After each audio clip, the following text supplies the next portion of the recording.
Tiger Solar, involved in a nice partnership with C3 as we try to help the community and help the environment. So let's talk about how solar aligns with local goals for cleaner communities. Yeah, thanks, Steve. Thanks for having me.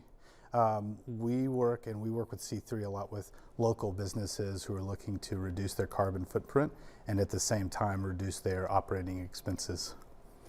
So let's get into specifics, easy for me to say, talking about the REAP TAG grant. Yeah. So how do you qualify to receive that? And kind of explain what that is. Yeah, so last fall, Tiger Solar competed for and won a grant from the USDA, basically to help them get out more rural energy grants.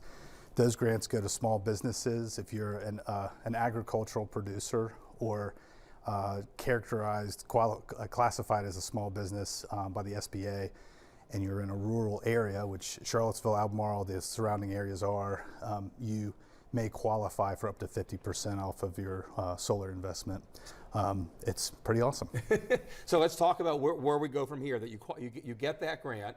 So where do you go from here now in terms of helping businesses and what kind of who is kind of going to be eligible or maybe in the running for this?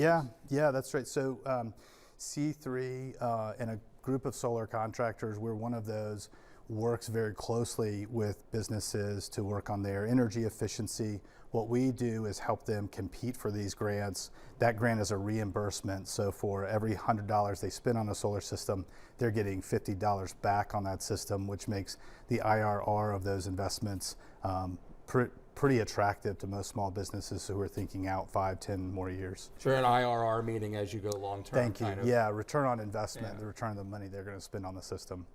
Impressive numbers. So how many businesses have been helped by this grant or grants like it? Yeah, it's nationwide, but it's run by the state, the U.S. Department of Agriculture here in Virginia.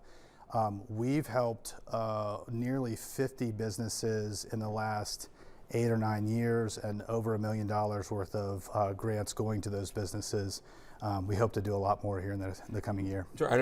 Obviously, I assume those numbers are much larger than the previous 10 years, and we'll kind of continue to see those raised. Yeah, that's right. And it's all kinds of businesses, hair salons, dentists, vineyards, a lot of businesses in between, and many of that folks here in Charlottesville and Albemarle County would know. So. And I know we've had some of them in here talking about kind of how the help that C3 has given them through solar projects and whatnot. That's right. Are you happy to see how things are progressing with this? And, where do we see it going in the next 10 years? Yeah, I am. I'm really glad to see the U.S. Department of Agriculture taking such a proactive approach.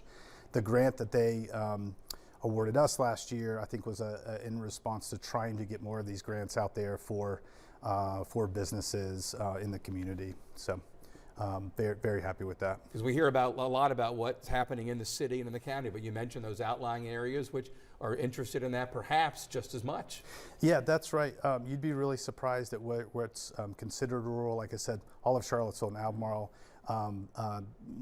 Only a few places in Virginia are not considered rural. Some of the larger metro areas like Richmond, Harrisonburg, and Roanoke, and of course Northern Virginia, but many areas in between there are eligible for the grant. Well, appreciate the insight, and thanks Absolutely. for coming in. Thanks for having me. Casey?